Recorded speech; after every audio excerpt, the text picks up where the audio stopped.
More than 75,000 people need humanitarian aid in Syria's oil-rich Deir Az Zor. The city has been under ISIL control since 2014. Now US-backed fighters and Syrian government forces are pushing out ISIL from the city, which it used as the gateway between Iraq and Syria. Life was tough for us. 60% of the people fled toward Hasaka. Only the elderly and the disabled were left behind. We had to leave because the treatment and the difficulties there worsened. ISIL's territory has significantly shrunk in the last few months, but many areas along the Iraqi-Syrian border, including the countryside, remain under its control. The mainly Kurdish Syrian Democratic Force is also supported by local fighters who have formed the Deir Az Zor Military Council. Their latest push towards the city began last week. Commanders say they have been able to make rapid progress against ISIL and taken large parts of the countryside. Our troops managed to advance more than 67 kilometers towards Deir Az Zor.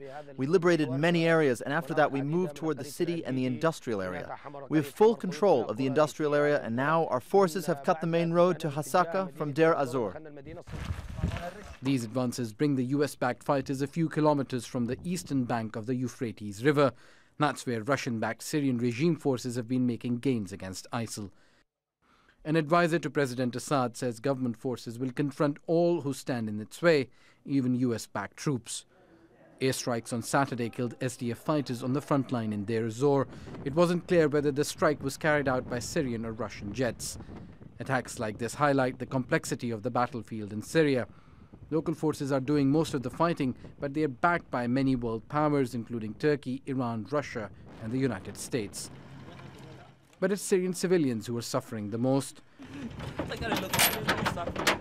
According to the Syrian Observatory for Human Rights, at least 800 people have been killed in just the last 4 months. Osama Bin Javaid, Al Jazeera.